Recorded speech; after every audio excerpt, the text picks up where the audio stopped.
Estamos ao vivo. Hoje iremos falar sobre espiritualidade. Espiritualidade não é isso que nós achamos que a nossa mente cria. Isso que nós chamamos de espiritualidade não é um lugar onde vamos, não é uma religião que frequentamos, não é um conhecimento X ou Y, ocidental ou oriental. Espiritualidade é consciência. São os valores que a nossa consciência carrega. E esses valores, eles não são valores materiais ou valores que vêm da matéria. São valores que vêm do espírito, da alma. E hoje nós temos um convidado extremamente especial, que é o Alberto. O Alberto, ele é astrólogo védico do perfil 9 Graha e ele vai estar com a gente. Então sejam todos muito bem-vindos com esse tema extremamente necessário: espiritualidade e autoconhecimento, como sair do sofrimento. Deixa eu chamar aqui o Alberto. Bom dia a todos.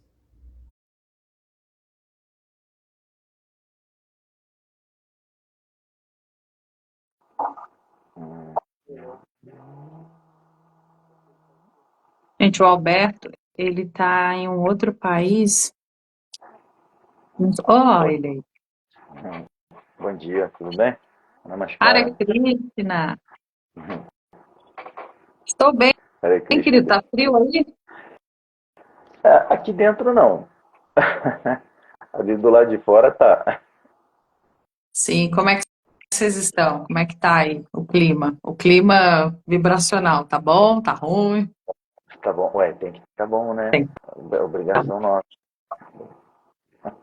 Evitando os sofrimentos desnecessários. Então tem que estar bom. Na medida do possível. Porque se livrar do sofrimento é impossível. Segundo o Vedanta, os kleshas, né? Existem tipos, né? 5 tipos de kleshas, 5 tipos de sofrimento. Você não tem como se livrar. É uma condição. Os kleshas são condições inerentes à, à existência humana, à existência no mundo material, mais do que humano, no mundo material. Tá? A todas as entidades vivas, você tem, você tem o sofrimento como condição. Então, quando a gente fala se livrar do sofrimento dentro dos Vedas, a gente fala no sentido de evitar os desnecessários. Exato. Não, e já é Isso, muita coisa, né? sim, a gente já tem um sofrimento causado pelas. Aqui é muito frio, né? E já tem um sofrimento causado pelas estações.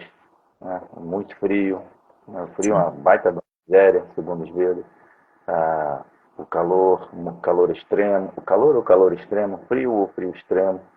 E não só o que você percebe, né, com seus sentidos, o frio que você sente, mas o que o frio traz, a consequência do contato, por exemplo, desnecessário ou displicente com o frio. Vem as doenças que não estão muito no seu controle. O vírus, por exemplo, não está no seu controle. Ainda que você se cuide muito, né, o vírus pode te pegar. Isso é um tipo de klesha também. Klesha é causado por outras entidades vivas, né? Alguém que venha é, atacar você, te ferir, ou um animal também que venha te atacar, te ferir. Isso também é um tipo de klesha, né? Esses estão quase. Você não tem muito controle sobre isso. Você tem controle sobre 90% dos kleshas ou sofrimentos que são causados por você. Que é quando você se expõe, né, desnecessariamente a todas as situações à sua volta. Sejam elas naturais, causas naturais, ou causados por outras entidades vivas. Quando você se expõe desnecessariamente, você cria sofrimento desnecessariamente, principalmente quando envolve a psique, né? O mental. A gente está criando sofrimento mentalmente mais do que fisicamente. Isso é impressionante. Ô, Alberto, constantemente eu recebo perguntas e até mesmo das minhas alunas e tal, falando sobre a questão do, eu não sei que dom eu tenho, eu não sei. quais aspectos eu vim fazer, eu me esqueci, né, do meu compromisso encarnacional, será que eu estou aqui a passeio? Isso também é um sofrimento, né? Porque o que que acontece? A gente acha que a gente encarna e a gente perde a memória. Na minha opinião, não é que a gente perde a memória ela não é perdida, ela está conosco. Só que constantemente eu estou vivendo a vida para o lado de fora e é impossível eu acessar alguma memória, algo espiritualmente falando, vivendo totalmente a vida do lado de fora, né? Vivendo só a matéria. Então, isso Perfeito. eu vejo que é um sofrimento para quem desperta muito grande, porque a pessoa ela quer despertar a consciência a nível cognitivo apenas. E ela não vai conseguir fazer isso porque precisa de uma prática, né? Precisa de um esvaziar-se. E hoje mesmo eu estava falando isso com as minhas alunas da Academia Alma em Ação, que constantemente a gente quer dar os saltos quânticos, a gente quer fazer mudanças na nossa vida sem ter mudanças nos nossos hábitos. Então, se eu quero esvaziar, às vezes eu vou precisar fazer um jejum, às vezes eu vou precisar meditar mais, às vezes eu vou precisar ter um esforço para que eu relembre de coisas necessárias. E constantemente a gente quer fora, né? Que o outro traga as respostas, que o outro me mostre a direção. E isso também é sofrimento. Você se posicionar perante a vida, dando o poder da sua encarnação para o outro. Isso é um sofrimento muito rotineiro para quem começa nessa vida dita espiritual, né? Porque, mais uma vez, espiritualidade não é uma religião, é um estado de consciência, assim como o amor. O amor não é uma emoção, é um estado de consciência. Então eu vejo que as pessoas caem nesse sofrimento muito grande. E não é que a gente não tem memória. A gente não tem ferramentas. Você não acessa as ferramentas que estão disponíveis para você se lembrar daquilo que você precisa. Porque uma dos meus grandes sofrimentos era a desconexão com a alma. E foi para mim, foi uma das maiores curas que eu fiz. Essa reconexão, eu realmente ir abrindo espaço dentro de mim. E, gente, isso não acontece do dia para a noite, é até desencarnar, você vai fazer isso, né? A gente está aqui para esvaziar, para a gente se preencher daquilo que realmente faz sentido. É interessante o que você falou, tá corretíssimo, tá, corrobora com o Vedanta, né? O Vedanta, ele prioriza via prática de espiritualidade a sua, o seu entendimento do para que você está aqui, do para que você veio, né? Mas bem como você bem disse, essa coisa não acontece de forma muito racional, eu diria, racional no sentido Cognitivo. cognitivo. Porque a conexão que você tem que fazer inicialmente é relembrando os três níveis existenciais, né? Metafísico ou espiritual, né? Psíquico, mental e o físico. Para você acessar o que é espiritual, é somente via espiritualidade, né? A angústia que todo mundo carrega, mesmo que nunca tenha tido contato com a espiritualidade, ou quem já teve, carrega mais ainda, principalmente se não tiver Não, isso é fazendo muito prática. forte, essa angústia. É verdade isso. Ela sinto dizer que ela aumenta, quando ela aumenta, só que a sua cognição, né, aí já vindo para o lado mais racional da vida, à medida que você pratica mais no espiritual, a sua psique e o seu físico, eles vão estar mais refinados para você na sua lida com a natureza à sua volta.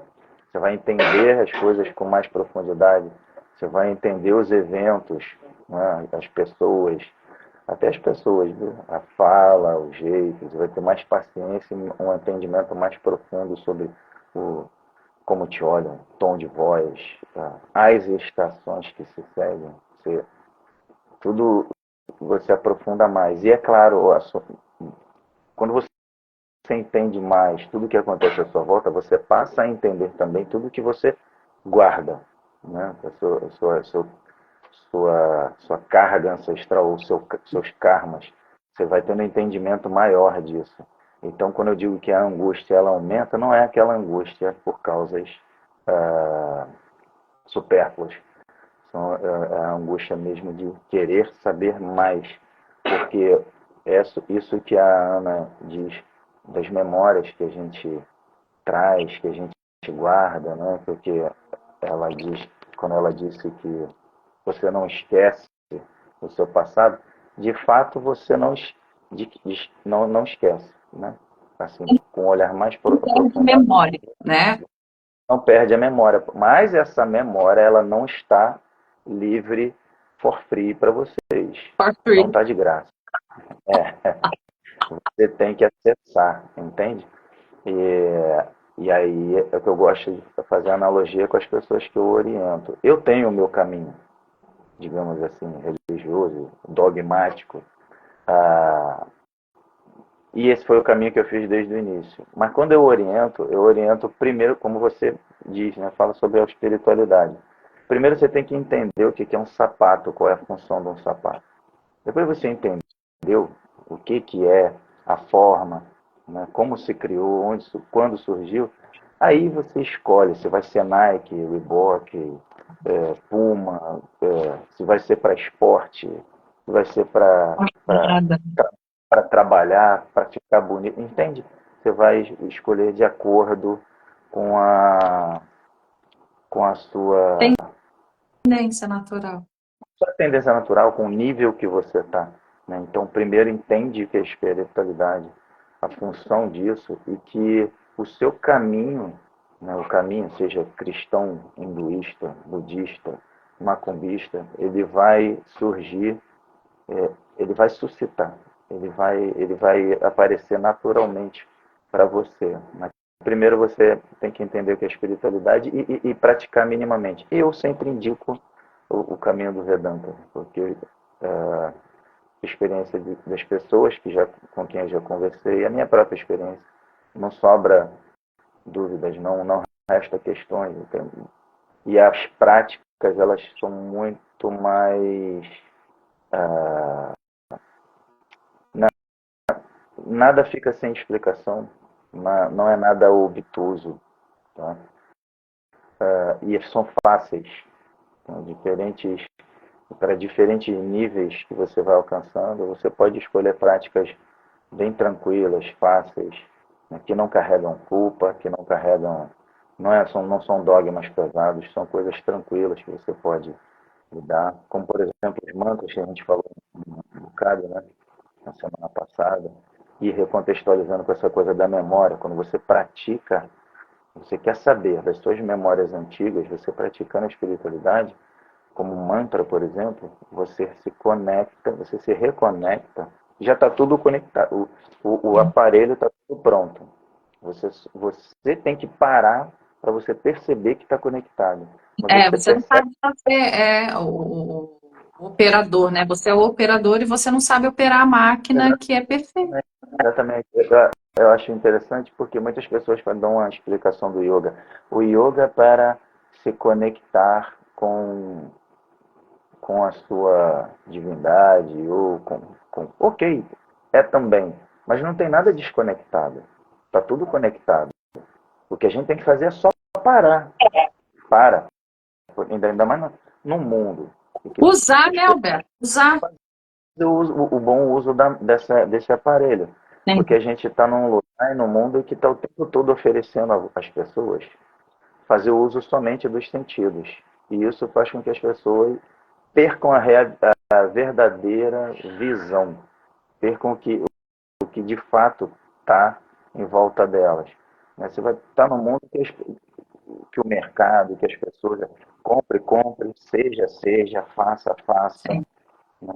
E com isso você não usa a máquina perfeita, conectada, você não percebe essa conexão. Mas essa conexão só é possível via prática. À medida que você pratica, você vai se conectando as suas memórias ancestrais, seu karma, essas memórias elas se abrem, como se fosse liberando informações na sua corrente sanguínea, né? A gente tem isso quimicamente o tempo todo no corpo. Essas coisas acontecem com muito mais intensidade e muito mais para dentro do que para fora, quando você passa a praticar e levar mais a sério as práticas espirituais. Isso que E é claro, um caminho, né? Perceber um caminho, desculpa te interromper, só para concluir. Espiritualidade cada vez menos universalista, mais focada num caminho. Eu não excluo dogmas, eles são importantes para níveis, para pessoas, para cada humor, né? Seja usando os humores de Hipócrates, ou os doshas, os humores de acordo com os elementos da medicina tradicional chinesa, assim como os sapatos têm as suas marcas para diferentes níveis de práticas, né, de práticas e de níveis dentro dessas práticas. Igualmente, os dogmas eles são necessários, nas religiões, digamos assim, não tão institucionalizada, mas a prática, né, principalmente você em casa, não só na igreja ou no templo. e que você falou sobre a gente ser isso, ser aquilo, constantemente a gente está nessa busca desenfreada de responder ou até mesmo de defender, muitas das vezes, valores que não são os nossos valores. Não é o valor da sua alma. Não é aquilo pelo qual você veio experimentar, experienciar aqui o seu karma, o seu dharma, né? Não é. Na verdade, quando a gente nasce, eu costumo falar isso para as pessoas, né, para os meus alunos, é dado um nome para você, uma religião, uma cultura, crenças. A sua família acredita em coisas, tem ali um aspecto de crenças, e você passa a responder a vida através desse sistema. Mas às vezes não é a tendência natural que você aí carrega. E como que você vai acessar essa tendência? Às vezes eu vejo famílias brigando, discutindo, defendendo valores, que aí você vai conversar com o indivíduo, e o indivíduo fala assim: não, é porque o meu pai sempre foi dessa forma e eu não posso deixar de honrar meu pai. E aí você vê que não é a tendência natural daquela pessoa, ela carrega outras coisas, só que ela não consegue acessar essas outras coisas. E isso causa sofrimento. Por quê? Porque a alma ela quer fazer um trabalho em nós. O espírito ele quer chegar aqui e a força, né, a vontade superior. Como que a vontade superior ela é realizada se constantemente você está aderindo a sistemas que não são seus próprios? Você está aderindo a valores que não são os seus próprios. O Alberto está aqui falando. Eu oriento as pessoas a seguirem pelos Vedas. E tem pessoas que vão te orientar a seguir por um outro caminho. Qual é a sua tendência? Você carrega uma tendência. Por que que eu gosto mais disso ou daquilo, mas eu não me aprofundo em nada? É importante você se aprofundar, porque quando você fica na dica, eu abro o YouTube, eu medito com fulano, com a monja, com não sei com quem, que não sei que lá, só que eu não realizo nada, porque eu não sigo um caminho. E aqui eu não estou dizendo para você seguir o caminho que a gente está dizendo para você. Eu estou te dizendo que existe um caminho que é seu, que eu não posso trilhar por você, o Alberto não pode trilhar por você. É você que vai fazer esse caminho. Não tem como eu fazer os acessos por você e te passar tudo isso. O Alberto, ele ajuda muita gente com o mapa. Agora, o que eu vou fazer com essas informações é da minha alçada. Se eu não vou fazer nada, também é da minha alçada. A gente aqui é como se fosse uma porta de conhecimento para você. Porque o sofrimento ele é verdadeiro, gente. Ele é verdadeiro. A humanidade sofre. E quanto mais a gente tenta aguçar a nossa mente, né, com coisas, querer saber essas coisas, mais sofrimento a gente gera. Então, por isso É, que é importante. Pode falar. desculpa. Relembrando que a maioria dos sofrimentos eles não são reais. É a gente que cria. Sim, A gente cria por quê? Porque você está defendendo coisas, você. é, eu li em algum livro, um tempo atrás, Alberto, uma coisa que aquilo veio assim no momento certo, aquelas coisas providenciais, né? Falando que o juiz, né? Que a gente se coloca no lugar de juiz, e às vezes eu não vou nem falar do outro, tá, gente? Eu vou falar da gente mesmo. A gente cria sistemas de punição e punição e qual o contrário de punição, gente? Aprovação? É como se fosse aprovação, né? Você se pune ou você se aprova ou recompensa. Punição e recompensa. O tempo todo eu tô nisso. Olha, isso é um sofrimento que a gente carrega. Porque assim, se o outro não me aprova, eu me puno. Se o outro me aprova, e aí eu crio uma recompensa. E essas recompensas e punições, elas não permitem que você seja você mesmo. Você tem um trabalho para fazer aqui que não é de sofrer somente. Você veio fazer algo criativo aqui. Você veio experienciar, você veio sorrir, você veio ser feliz. Só que quando você entra nesse papelzinho de juiz, né, aquele grande julgador, o sentenciador, o governador, esse sistema de crenças que é inserido na gente desde criança, você passa a responder à vida através dessas recompensas e dessas punições. Ah, eu errei, que aí agora eu pego o chicotinho emocional e fico lá, né, me batendo, me degladiando. Ou eu acertei, que maravilha, vou comemorar. E aí você se entope de pizza, chopp, chocolate, doçaiada, enfim, né? É sempre nesses sistemas. E isso é um aprisionamento de sofrimento que a gente não sai desse aprisionamento, né?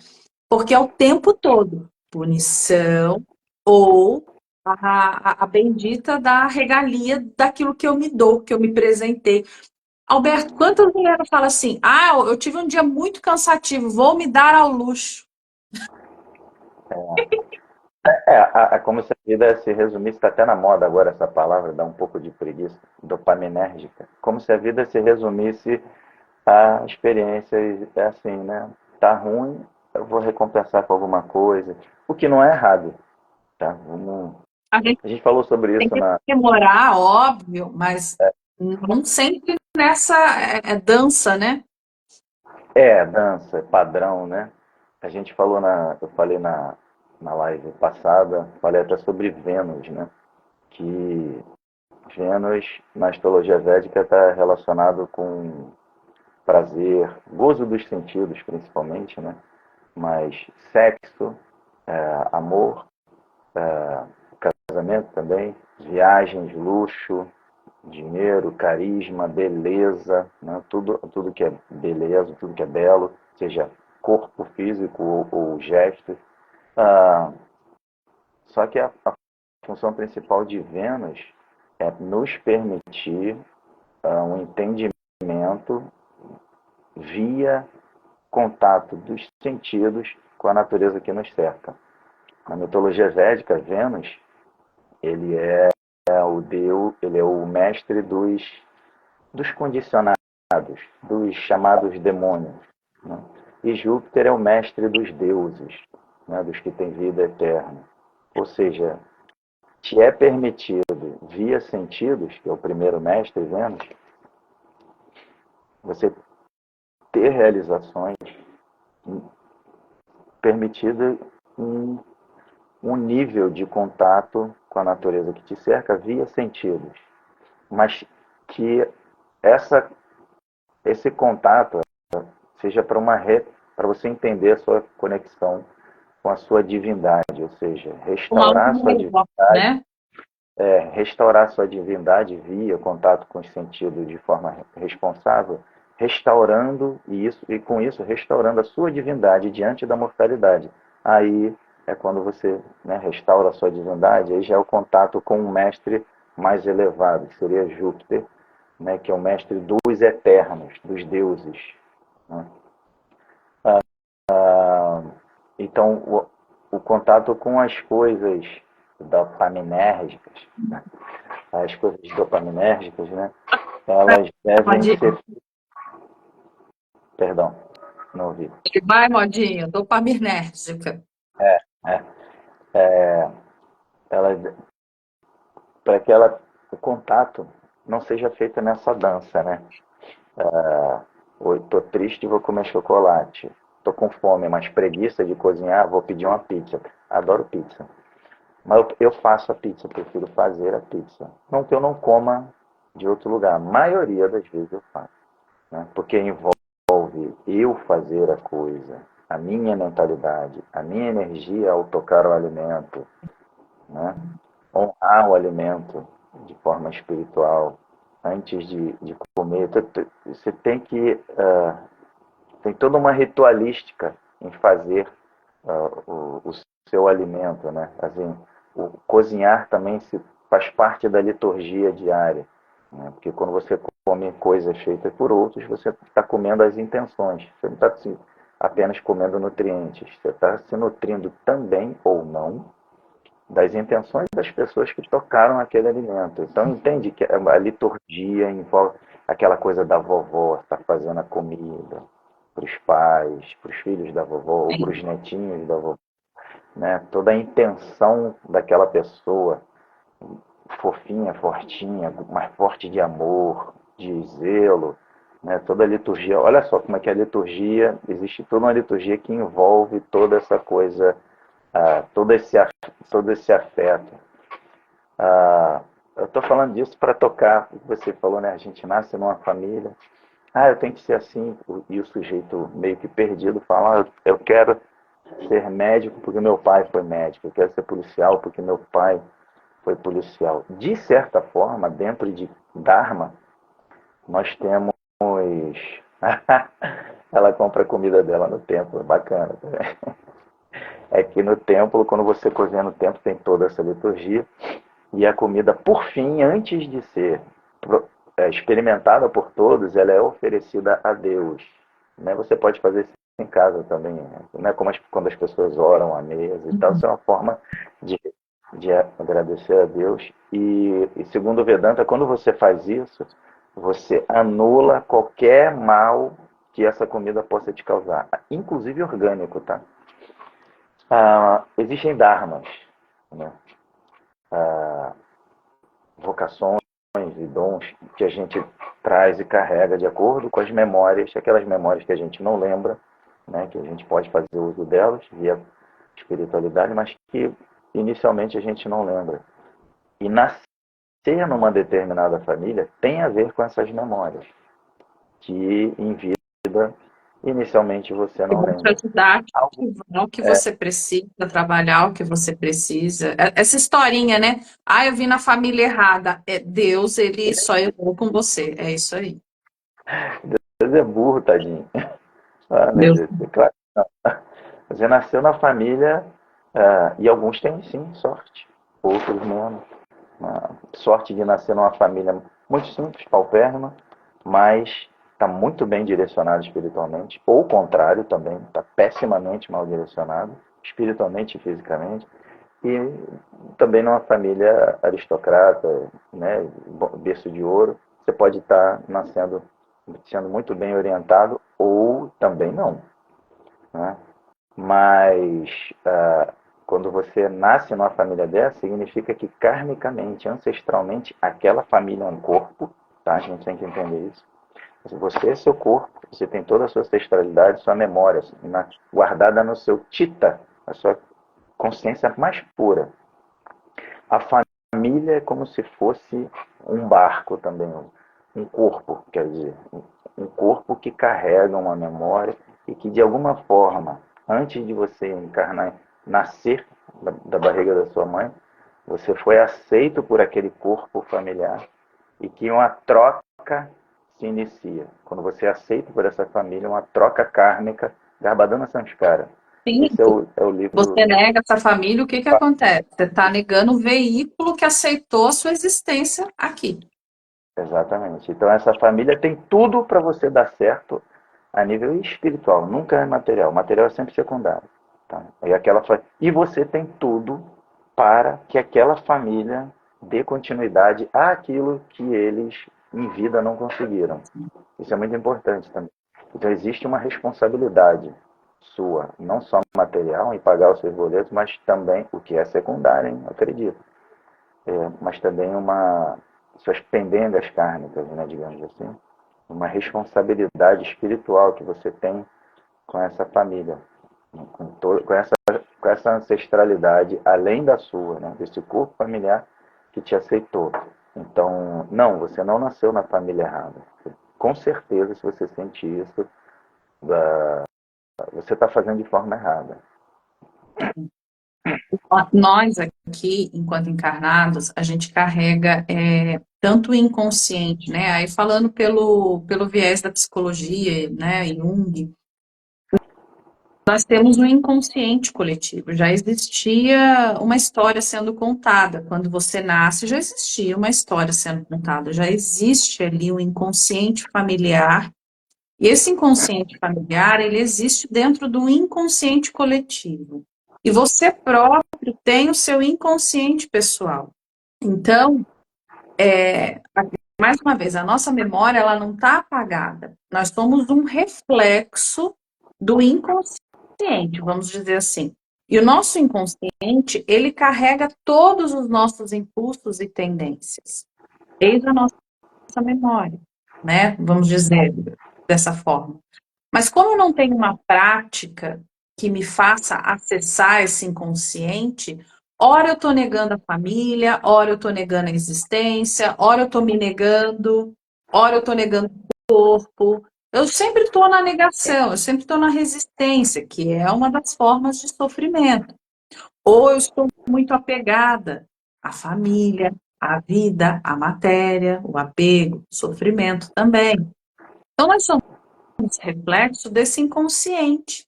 Só que nós carregamos essas tendências naturais. Então, quando a gente começa esse processo de aceitação, é como se eu criasse um espaço dentro de mim para que as coisas começassem a se resolver. E quanto mais eu nego, né? Eu costumo dizer, Alberto, que quando eu despertei espiritualmente, e quando eu falo despertei, assim, eu estava num sono muito profundo, estava capotada lá com a galera, e aí eu acordei desse sono profundo. E eu virei uma adolescente rebelde espiritual, né? Por que eu tô encarnada? Porque eu esqueci, eu não tenho que voltar a encarnar.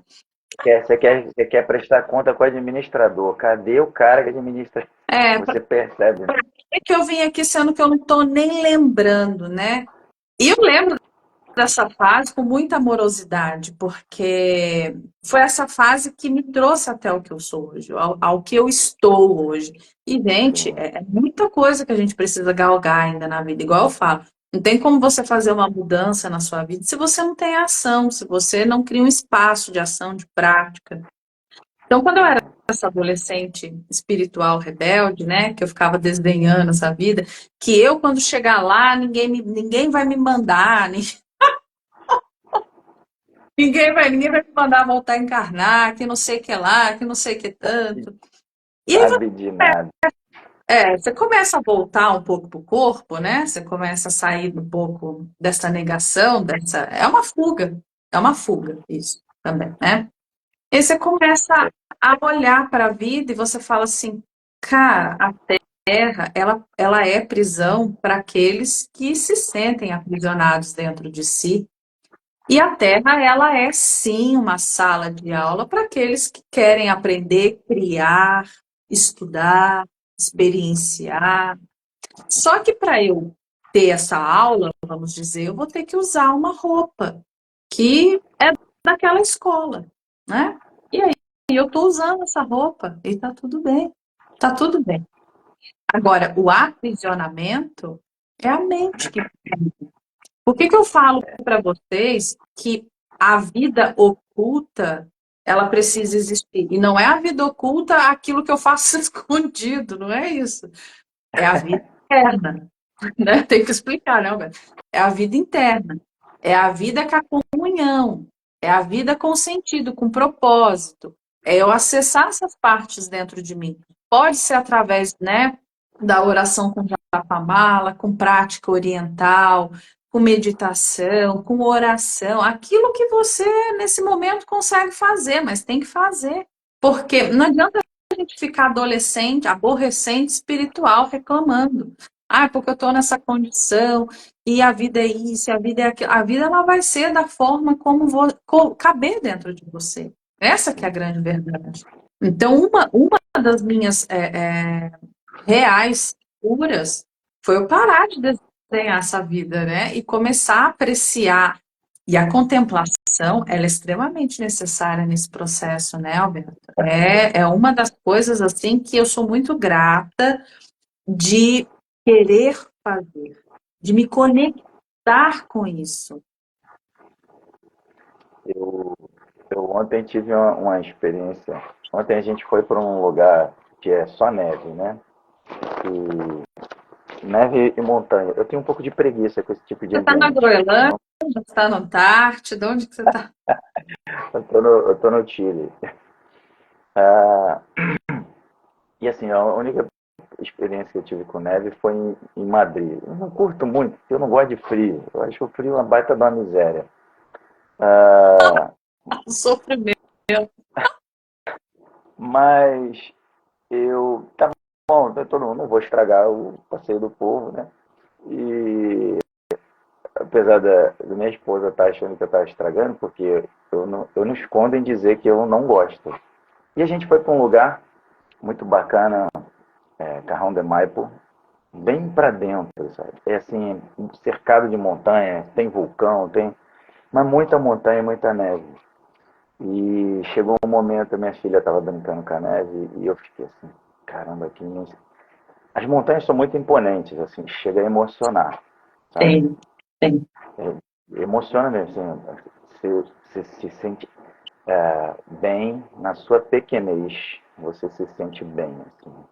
Primeiro você vê todas as manifestações, o solo, a contemplação que você está falando, fica contemplando o solo, a parte mais erosiva, né, que estava em volta, o gelo, e aí você vai, está na base, aí você vai subindo, você vai vendo só os picos dos Andes, as montanhas, a montanha que não acaba mais, gelo que não acaba mais, muita neve, muito branco, não pode ficar sem óculos, os óculos nem escuros, senão queima a visão. E a única coisa que me restou, que assim, foi um momento muito interessante assim que eu realizei, eu já me senti bem no ambiente, né, já estava curtindo, mas eu passei a gostar mais e dormir pensando nisso, que é uma imensidão a existência material.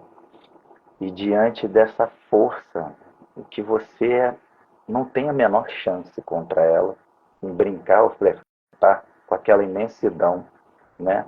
Ao mesmo tempo que era tudo belo, tinha muito perigo, né?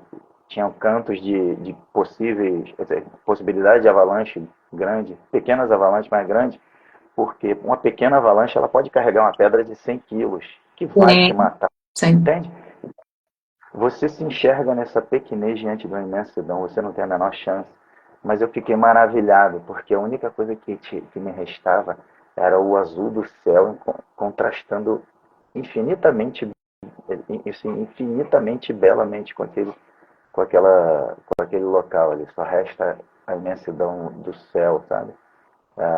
Foi onde eu me senti. Ah, eu lembrei, né, das nossas Onde o conversas aqueduto foi embora.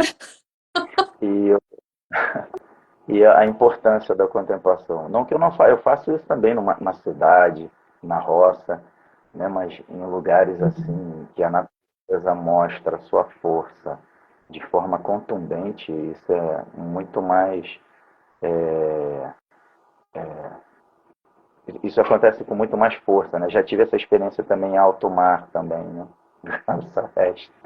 Com essa resta medo e ondas do tamanho de um prédio. Então, assim, a imensidão, a sua pequenez diante da imensidão. Né? A contemplação ela é muito importante. E querer contextualizar a contemplação, né, diante de situações em que o tédio aparece e que a chatice, que era o meu caso, né, é latente, ou tristeza, outras emoções, né, contemplar, tenta ver de cima, né? Ou contemplar mesmo, seja de cima ou de baixo, porque é, Deus há de se manifestar inexoravelmente. Se você fizer a mesma coisa que um pé de jasmim faz.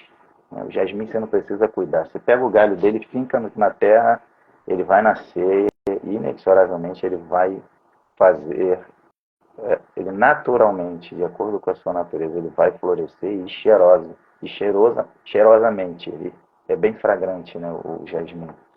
Isso é Dharma, né? Contemplar por puro Dharma. Essa é a nossa vocação principal. Existem Dharmas. Por isso E que eu nasço na família de as pessoas têm de arquitetos. fazer isso, né? Porque as pessoas estão brigadas com o Senhor Cronos, né? Com o tempo, com Com o tempo. Saturno. No, a gente chama o tempo tem um termo para o tempo que é muito interessante nos Vedas, que é Mahakala. O, aquele que tudo destrói, não sobra nada. Nem uma memóriazinha sequer. Mas a função dármica mais, mais forte ela aparece com a contemplação. Fazer da contemplação uma prática diária, né, rotineira. Isso é possível fazer em qualquer lugar, até da sacada da sua casa, do seu prédio, dentro do ônibus. É sério, acredite. Principalmente se o ônibus passa em frente à praia. Mas isso é possível em qualquer lugar. E isso é Dharma, isso é uma prática dármica. Você não sabe Existem como muitos começar. sinais que a vida, o nosso inconsciente, ele vai tentar falar com a gente de diversas formas. Porque é aquela coisa, você precisa fazer uma transformação na sua vida. Por mais que você esteja aí procrastinando, achando que comigo não, tá tudo bem, a sua hora vai chegar. Chega. E Mandaram aí, a dica. às vezes chega numa crise, às vezes chega numa doença, às vezes vai chegar trazendo sofrimento. Por quê? Porque isso vai fazer você parar. Isso vai fazer você ter tempo para aquilo que lhe é cabido, para aquilo que você precisa, o seu compromisso, né? Que é onde você vai parar de viver essa vida fora, e aí você vai ter que olhar impreterivelmente para essa vida de dentro. E isso prolonga a vida, né? Prolonga. Porque é como se a providência, né? O administrador kármico seu visse que, opa, tá dando certo. Vamos dar mais semente de vida para ele, né? A conta chega, sim, chega. Me deram a dica aqui, fazer a caminhada em Peru. Tá na lista, tá? Tá na lista essa caminhada aí. Mas é muito contemplativa. Isso prolonga a vida, tá? Quanto mais não só prolonga a vida, como abre caminhos. Como eu falei, Alberto, quantos cursos, quantas coisas, quantos insights eu não tenho, simplesmente porque eu não estou pensando, a mente não está. Você está ali naquele processo. Tem lugares aqui onde eu moro, você sabe que você já morou aqui, que a gente chega no alto e você olha o vale, você olha aquela Vale do Paraíba, água que é uma água que nutre muitos outros lugares e você pensa isso com o seu coração, você sente aquele poder, é uma coisa que não dá para explicar, né? Mas você sente, você contempla aquilo e ali não tem como, você tem, é como se você estivesse comungando, né? Com algo muito maior do que você.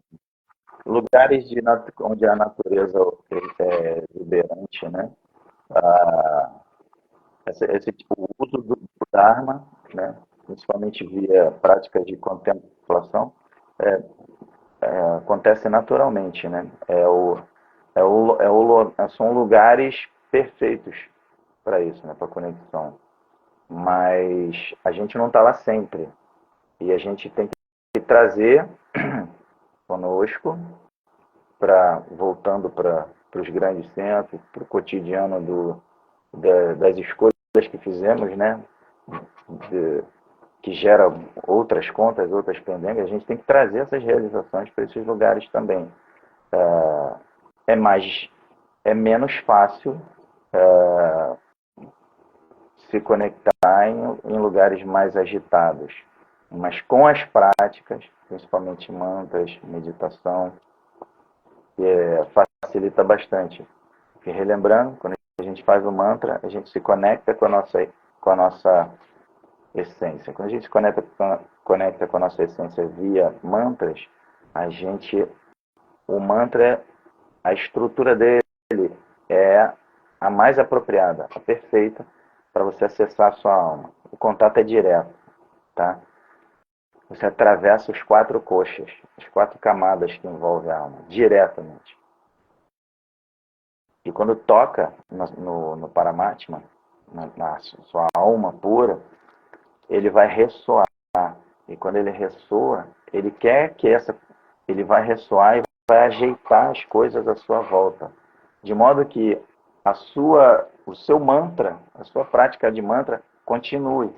Então, isso vai causar mudanças, ele vai reestruturar a vida à sua volta. Pode causar, inclusive, alguns turbilhões, né? alguns tremores na sua vida, né?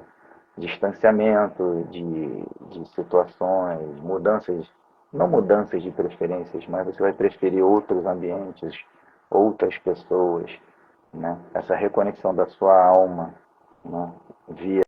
via mantra, e ela vai ajeitar tudo, vai tirar pessoas e coisas do seu caminho que são deletérias ou que não servem mais para você, não tem mais por que você ficar carregando. E aí por isso é comum, você vai notar que, nossa, tá aparecendo cabelo preto de novo, onde tinha muito branco. Parou de cair cabelo. O meu cabeleireiro reparou que perguntou o que eu estou tomando, que está nascendo mais cabelo. Porque você está mais conectado, está fazendo jus àquilo ao porquê de você ter nascido. As coisas vão se ajeitando à medida que você vai fazendo as práticas. E por que eu indico, né, as práticas, né, que estão no Vedanta? Porque principalmente por conta dos mantras e das explicações do porquê, por exemplo, de você evitar certos alimentos, certos lugares, certas companhias, né? Explica direitinho. A gente vai falar sobre isso aqui, né? A energia de tudo com o que a gente se envolve, Sim. desde pensamentos até coisas que a gente come, se alimenta, né? Como eu falei anteriormente. Como que você vai evoluir num espaço com pessoas que o tempo todo estão num contexto que não é de evolução, né? Como que você quer falar de espiritualidade com pessoas que não aceitam isso? Como que você vai expandir algo? E uma das coisas, assim, que a prática traz pra gente é a gente parar de ignorar o presente.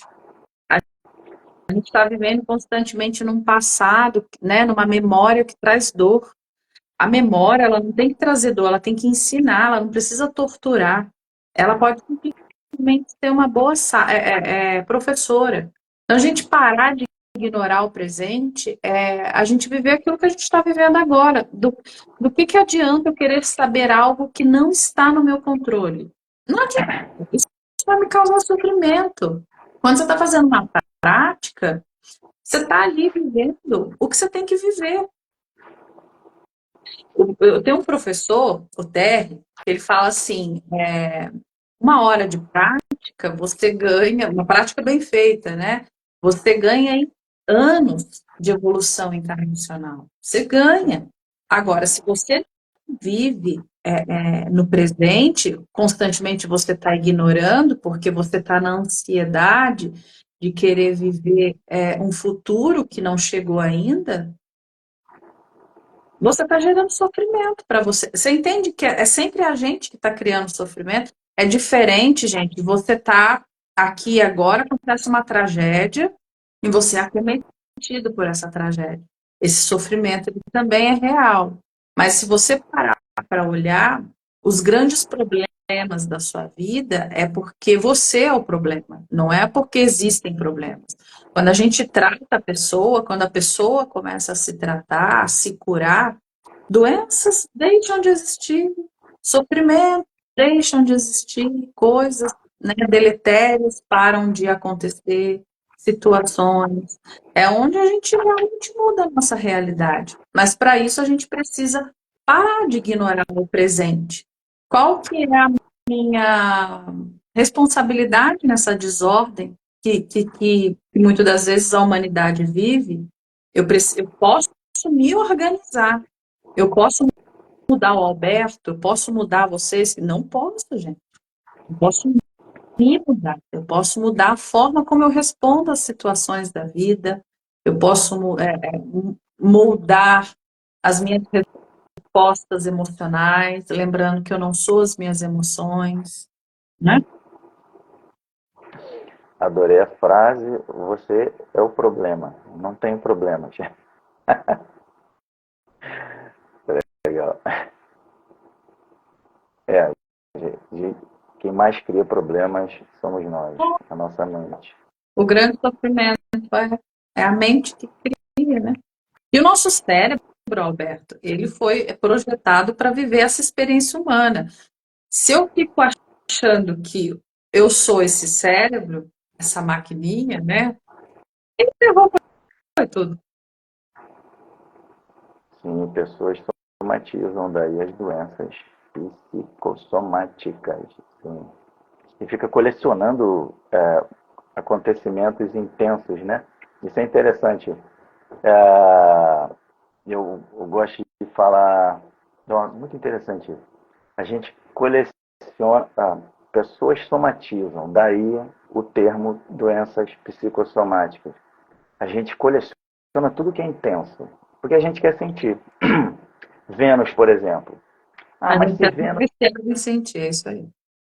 mas se Vênus está na casa, sei lá, numa casa ruim para Vênus, num signo de debilitação, né? Por exemplo, Vênus em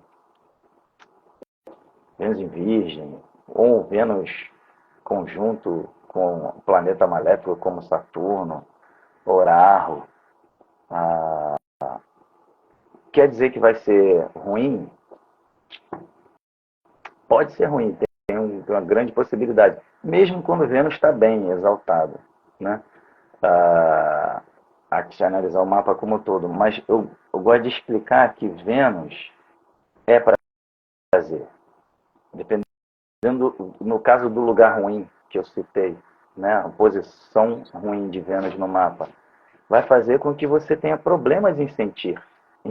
Por exemplo, a minha prática de mulheres bonitas, né, que fazem o mapa, mulheres bonitas, estão dentro do estereótipo e tal, mas se esticam toda, estão sempre fazendo correções no corpo, já mudou de prótese mamária umas 2 vezes. É o São vício. pessoas, são pessoas que estão com Vênus no lugar não muito bom, não favorável. Por quê?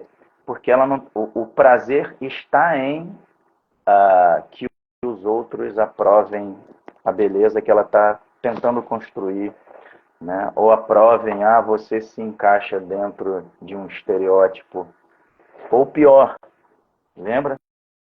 Doenças psicossomáticas, são emoções ruins que se somam e causam padrões não bons, padrões deletérios em você. Mas isso que você fala, Menos mulheres, a distorção da imagem é algo distorção da imagem. Se sente, muito.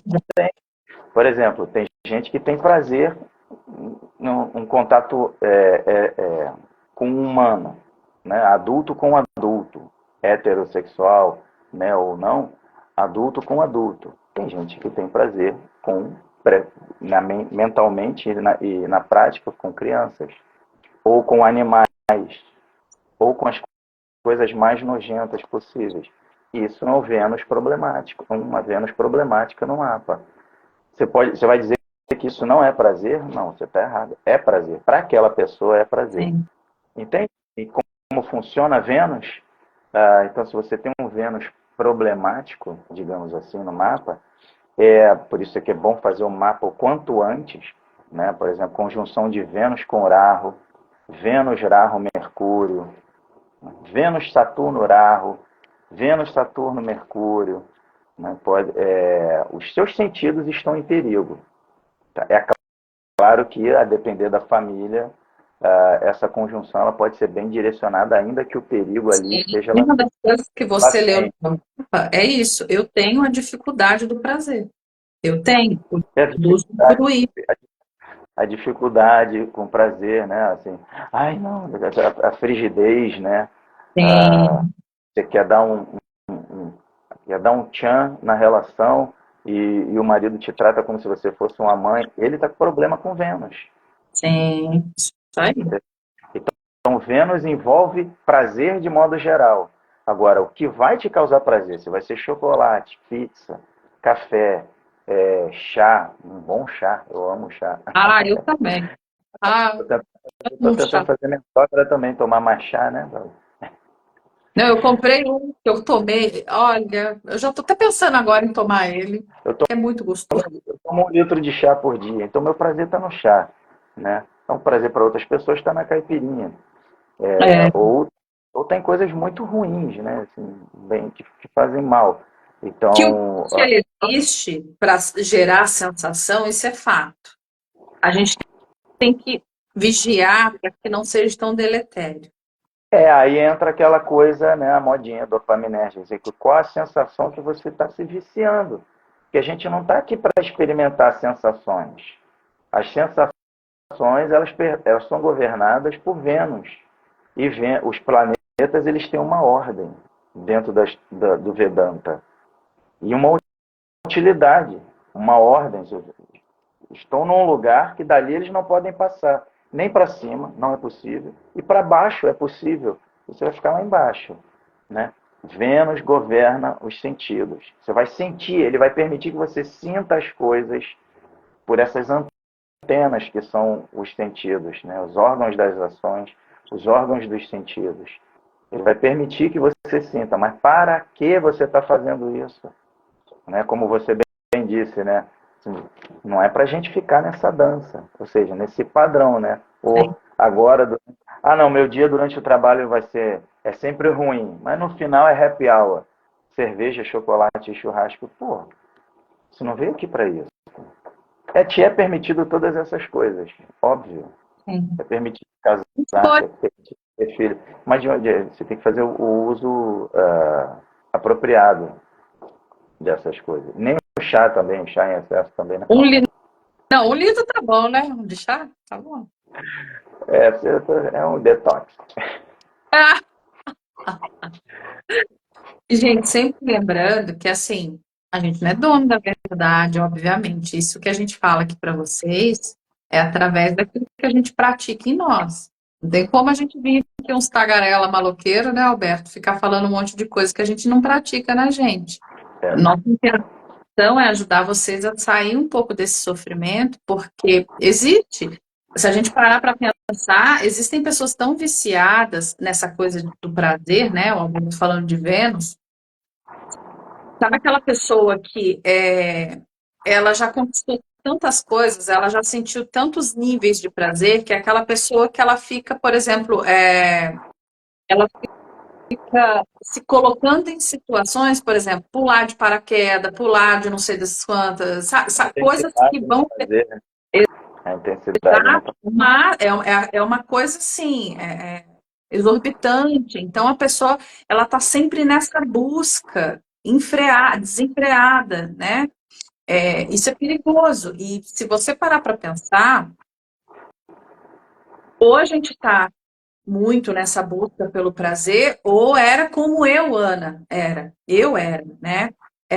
Eu era a pessoa que eu tinha dificuldade de sentir prazeres na vida. E não é nem prazer, gente, desses prazeres, são uns prazeres simples, às vezes. Me permitir algo. E às vezes eu me permiti até receber amor. Então, quando você entra nesse Nossa, processo de. muito comum isso, né? Muito comum isso, né?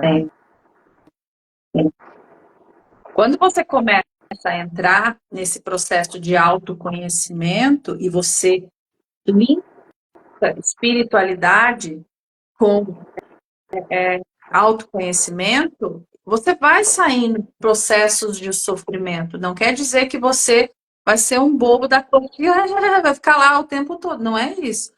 Mas o sofrimento, ele começa a sair de você. Você deixa de sofrer tanto pelas coisas.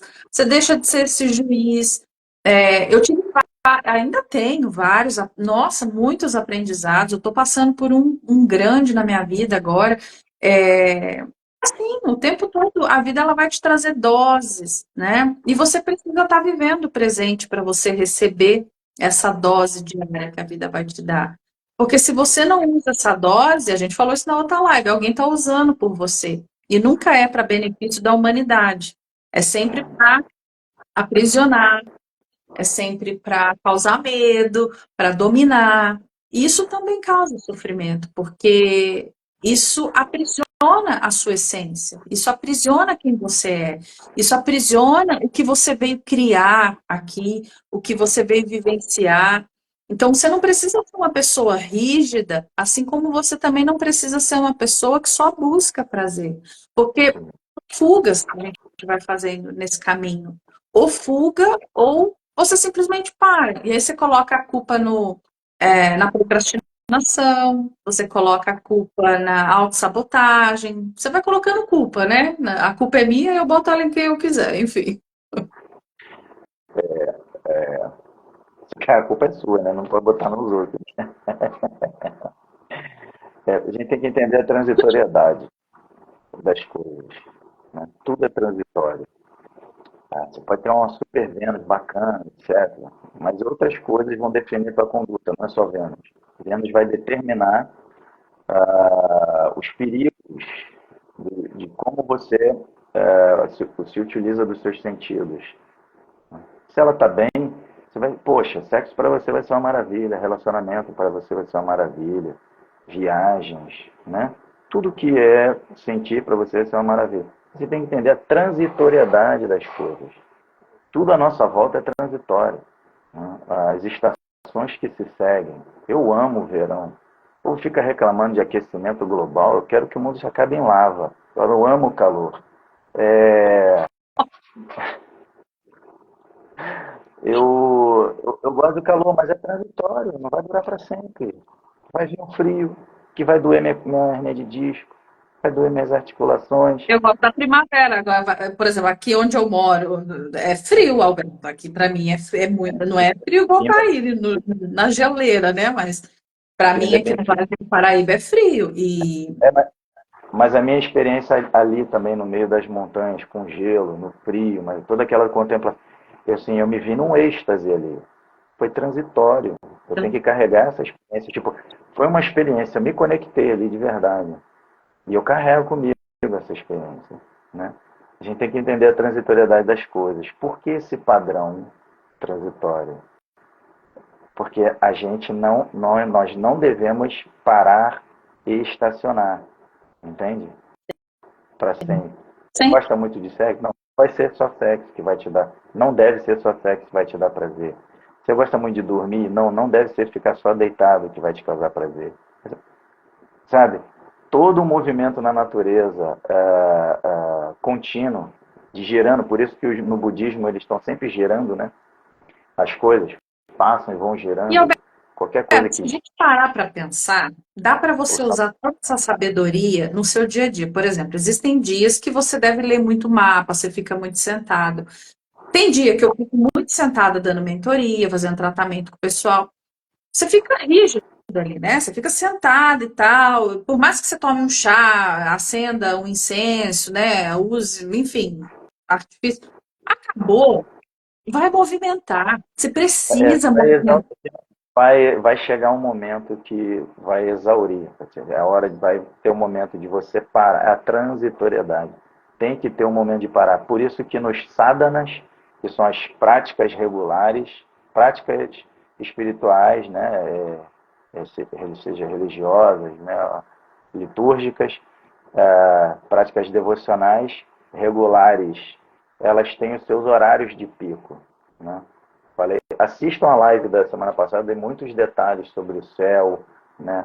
Vênus, né, que é Lúcifer, o que é Lúcifer nos textos apócrifos. São os momentos, assim, o pináculo de cada um dos três momentos do dia, para vocês fazerem práticas de orações. O sadhana tem esses momentos, né? Na manhã, sol a pino e no pôr do sol, né? Amanhã, tem gente que adora amanhã. O momento da manhã vai passar, não vai ficar o dia inteiro. Você carrega, você se reabastece ali e carrega para um momento intermediário entre amanhã e o sol a pino. Chega o sol a pino, tem um outro momento que não é tão agradável, 90% das vezes, mas ele é excelente para a tua reconexão, entende? E dali você se reabastece novamente, vai daquele momento do dia até você entender os ciclos do dia, né? Na astrologia védica vai falar dos ciclos do dia, até o ciclo das horas, tá? Até o ciclo da hora. Determinada hora da manhã, determinada hora da tarde, 3 horas da manhã, 3 horas da tarde, tem toda uma função, né? 3 horas da madrugada é pulmão, 3 horas da tarde é um outro órgão, não lembro se é rim, se é intestino. Os momentos, suas divisões e subdivisões, né? Você entender esse movimento, você entende tudo mais, com muito mais clareza. Você ocupa a tua mente em Dharma, seu espírito, sua mente e seu corpo. Seu uso ocupa em Dharma. Muito bom, muito bom. E praticar, escolher uma prática e ser fiel a ela, ser fiel a você. Vou dar uma dica. Posso dar uma dica? Viagem. Você aí que está num lugar aí que nem precisa viajar tanto, viaja para dentro, vai para dentro da roça. Quem não puder viajar, vai caminhar. Caminhar é muito bom. Caminhar sem ouvir nada. Caminhando. Principalmente de manhãzinha, bem cedo, quando o sol está nascendo. Né? Exatamente. Viajar. Tá? Não é viajar para tirar selfie, né? Viajar para contemplar. Em diferentes lugares, diferentes latitudes. Em várias passagens da Upanishads, da Bhagavad Gita, do Mahabharata, vários clássicos, os devas, principalmente Shiva, ele está sempre peregrinando. Ele nunca fica parado num lugar só. Ele está sempre em diferentes latitudes, em diferentes lugares dessa placa de circuito gigantesca que é a Terra. A gente já fez uma passagem. E quando a gente caminha por ela, a gente vai se conectando em diferentes pontos de conexão dessa gigantesca placa de circuito. Por isso alguns se sentem, tem gente que sente uma conexão muito forte, mora no Nordeste, sente uma conexão muito forte do outro lado do mundo, lá na Mongólia, ou, sei lá, foi caminhar nas ruas de São Paulo, sentiu alguma coisa, viajar, sair do lugar, né? Não ficar muito num lugar só, é interessante também. Não estou falando para mudar de casa com frequência, não. Isso aí custa muito caro. Mas se você puder fazer isso com o seu corpo, diariamente, vão ver a força que isso tem nos 3 níveis, espiritual, psíquico e físico. É impressionante. Sim. E Juliana, depois você me conta mais aí, que você descobriu muita coisa maravilhosa depois que fez o mapa, você não me falou. Me conta, né? Me conta, pô. Aqui só me dá susto, eu não sei o que é.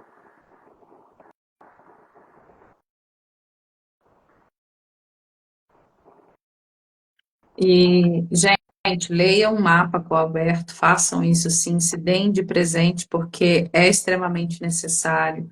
Leva a gente a um processo de amadurecimento, muitas das vezes a sua vida ela está numa crise, você está vivendo um processo de resistência, porque você realmente está resistindo à mudança. E quando a gente resiste à mudança, isso causa sofrimento. Tudo que eu vou fazer, Alberto, se eu vejo que fica pesado, se eu vejo que está difícil, para que eu vou continuar fazendo? Eu já sei que está pesado, que está difícil, isso é um indicativo. Constantemente a vida vai te dar esses indicativos. Contemple mais. Você vai entrar mais em contato com esses indicativos. Por que que... Faça perguntas à vida. Ontem eu estava conversando com o meu time, eu fiz um pedido semana passada e eu recebi isso depois de uma semana. Eu falei, meu Deus, que negócio express, né? Eu tenho que pedir mais, eu tenho que aprender a pedir mais.